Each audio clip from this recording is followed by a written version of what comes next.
we've all been there. You started that big new project, you hit the gym for a week straight, you took that imperfect action, and you felt that initial rush. Yeah, momentum. Exactly. You've broken through the paralysis. But now we run headfirst into the true enemy of sustained achievement. And it's not motivation or talent, believe it or not. It's something much more boring. It's simple structural friction. And the common advice we hear, the advice that almost guarantees failure, is just use more willpower. Right. So our deep dive today is about why that's just. It's fundamentally flawed. We're going to stop fighting against our own human nature and instead, become architects of our own reality. I love that phrase. Our mission is to look at the source material and show you exactly how to build an environment where success is just. It's the path of least resistance. And if you're listening to this and you've ever told yourself, maybe late on a Sunday night, starting tomorrow, I just need to be more disciplined. We've all done that. Everyone has. You are setting yourself up for a predictable and totally avoidable failure. And this isn't a moral failing. It's an energy management failure. It ignores the very real science of depletion. Okay, but that battery analogy, doesn't that sound a little pessimistic? What about that initial rush of motivation people feel? Are we just saying that doesn't matter? Oh, no, it definitely matters. It matters for starting. Okay. But not for sustaining. And that's the key distinction, that our sources really hammer home. Motivation is the spark, but environmental design is the engine. Right. And the reason we can't just rely on discipline is that it's a finite resource. Think of it less as a bottomless well and more as a single battery that powers your conscious decisions. Every single decision. Every single one. Throughout the day, you're making thousands of these micro decisions. What to wear, how to reply to that email, what to prioritize, even just choosing to ignore a notification. That drains the battery. Each one draws it down. And the sources show this leads to what scientists call decision fatigue. And here's where it gets really interesting, because the pattern of failure is so predictable. Absolutely. We see this clear tipping point. The battery drains significantly, and by the time evening rolls around, that fatigue sets in. We're talking like 8 or 9 p.m. Tired from the day. Exactly. At that point, your capacity for choosing the harder, better path is effectively at zero. And that explains so many of those frustrating, recurring failures. It explains everything. Yeah. Why do you eat junk food at night, not in the morning? Because your morning self has a full battery. By 9 p.m., that willpower is dead. The same goes for skipping workouts. Your evening self just spot it. It opts for the easiest, most frictionless choice available. So if willpower is just a battery that dies by 8 p.m., how do we stop playing defense all the time? And that brings us to the core argument of our sources, environmental design. Yeah. And it's best illustrated with a really simple scenario, the cookie jar analogy. A classic. So imagine scenario one. This is the setup most of us live in, the high-friction scenario for success. You're trying to eat healthier, but there's a jar of cookies sitting right there on the kitchen counter. In plain sight. In plain sight. Every time you walk in, you spend a measurable unit of mental effort making a decision. Do I eat the cookie? No, I shouldn't. And that's the critical point. You might win that battle 5, maybe 10 times, but the sources define willpower as this exhausting, constant tax. You're expending energy every single time you walk by. Right. And when you're tired or stressed, when that battery is low, the environment wins. Yeah. In that scenario, it took 0 effort to fail and high, constant effort to succeed. Okay, now let's architect the alternative. Scenario 2. Those cookies aren't on the counter. In fact, they're not even in the house. You've removed the temptation entirely. So now, if you want to fail, if you desperately want that cookie, you have to put on your shoes, find your keys, get in the car, drive to the store. Park, go inside, buy them. You've just imposed a massive barrier to failure. You've successfully made the bad habit the path of maximum resistance. The takeaway is so straightforward. You flip the equation. You eliminate the need for willpower when the temptation simply isn't there. You stop fighting the battle because you've removed the battlefield. Exactly. You reserve your limited willpower for truly complex problems, not for deciding whether or not to eat a chocolate chip cookie. I found this next section on the default option absolutely fascinating because it explains huge population-level behaviors with one tiny, almost invisible change. We're talking about the famous European organ donation study. Oh, it's one of the most compelling studies on this. It shows just how hardwired we are to stick with the status quo. Look at the numbers. They're staggering. In countries like Denmark or Germany, the organ donation rate was startlingly low, hovering around 4 to 15%. But in neighboring countries like Austria and Belgium, the rate was nearly 100%. Good. It's impossible that Austrians are 10 times more selfless than Danes. The difference has to be structural. Precisely. The difference was purely the default setting on the driver's license application form. It's just a little box on a form. It's just a box. In Denmark, the form was opt-in. You had to actively check a box if you wanted to become a donor. In Austria, it was opt-out. You had to check a box if you did not want to be a donor. And most people. Most people just take the path of least resistance. They accept the preset choice. And this raises a really important question for you, the listener. Right now, your life is filled with default options, and most of them are currently set against you. Exactly. Your phone is the digital DMV form. It defaults you into distraction. It alerts you to every single like or comment.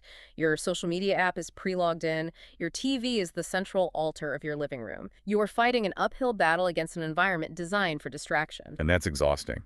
If you want to change, you have to stop relying on willpower and start exploiting the cheap, readily available power of the default option. So how do we do that? We need a practical tool. Yeah. And the research points us directly to the 20-second rule. It's so simple, but so powerful. The idea is basically physics applied to your brain. And it has two goals. Number one, increase the activation energy for bad habits.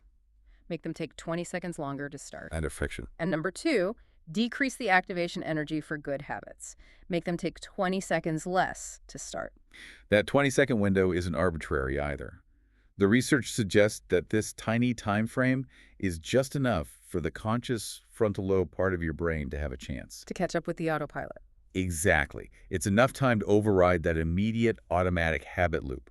If the habit is easy, your autopilot takes over. But if it requires just 20 seconds of effort, you engage your conscious brain and you can intervene. Wait, are we really saying all I need is 20 seconds? That almost sounds too easy. Are there cases where this rule breaks down? It breaks down if the habit is already super deeply ingrained or if the friction you add is, too easily overcome. It works best when the new friction requires a real physical action or a unique mental recall, like typing a password. It's a mental speed bump. A mental speed bump, not a brick wall. That's a perfect way to put it. Okay, so let's focus first on increasing that friction for negative habits, making failure harder. Let's talk digital distraction, a huge one for most people. Hiding apps in a folder. That's not enough. Not nearly enough. The most effective hack is to actively log out every single time, whether it's Instagram, Facebook, whatever. That friction of having to type in your long, complex password creates a real barrier. That's the 20 seconds. That's the 20 seconds. It's often enough for your conscious brain to kick in and ask, is the emotional payoff of this distraction really worth the effort I'm about to expend?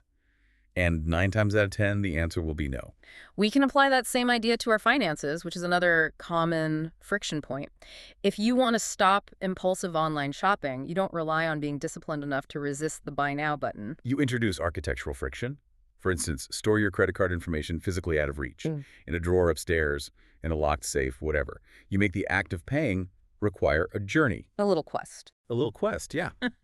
So if you're on the couch at 10 p.m. and want to buy something silly, the 20 seconds it takes just to retrieve the card is often enough to break that impulse. You turn convenience into inconvenience. Now let's flip it. Let's talk positive habits. Making success easier by dramatically decreasing friction. Take the morning workout, which is notoriously hard to stick with. Right. Don't rely on your lazy, half-asleep morning self. You have to preload the decision the night before. This means laying out your gym clothes, your socks, your headphones right next to the bed. So it's the first thing you see. And you put your water bottle, filled and ready, by the door with your shoes. You are reducing the activation energy to basically zero. When the alarm goes off, it is literally harder to ignore the perfectly placed workout gear than it is to just put it on and go. You've bypassed the decision entirely. Entirely. And the same logic applies to healthy eating. If the decision to eat healthy is high friction, you will default to grabbing chips when you're tired. Guaranteed. Exactly. So lower the activation energy. On Sunday, spend 30 minutes pre-chopping all your vegetables. Put them in clear containers right at the front of the fridge. So when you get home at 7 p.m., the friction to grab a carrot stick is zero. But the friction to wash, peel, and chop broccoli is high. So you'll always grab the carrot. You'll grab the carrot. You make healthy eating the path of least effort. And if you want to read more, the solution is beautifully simple, as our sources suggest. It's so good. Put a physical book on your pillow. or right on top of the TV remote. You literally cannot get into bed without touching the book. You're forcing that small, positive interaction. You've replaced the automatic reach for the remote with the automatic touch of a book. It's a classic example of making the desirable habit the default choice. And this structural design is so critical in the workspace, too. We often overlook the cognitive toll of visual noise. Oh, absolutely. If your desk is chaotic, covered in papers, old receipts, junk, your brain is constantly trying to process all that visual noise. The sources say this creates a low-level anxiety that is constantly, quietly draining your focus battery. The hack is to implement a strict end-of-day ritual. Clear the desk completely. Leave only the one thing you need to work on tomorrow, right in the center. So there's no question in the morning. No decision to make. Mm. The environment dictates the behavior. Work on this. You're minimizing transition friction. It's brilliant. And if we connect this to the bigger picture, freedom, we often think of freedom as having endless choices. But when it comes to habits and success, real freedom is actually having no choice. That's a provocative idea. It's designing your environment so that the path that serves your long-term goals is the only easy path available. Okay, if freedom's having no choice, doesn't that sort of contradict the idea of personal agency that people value so much? How do we frame this for the learner? We frame it as pre-commitment, an intelligent design. You aren't losing agency. You're using your present high willpower self to make smart choices for your future low willpower self. The one who gets tired and stressed. Exactly. You are actively choosing to remove destructive choices from your future self's menu. That is the highest form of agency. You are choosing your defaults. That is the ultimate reframe. So your assignment this week, learner, is to audit your environment like a stranger.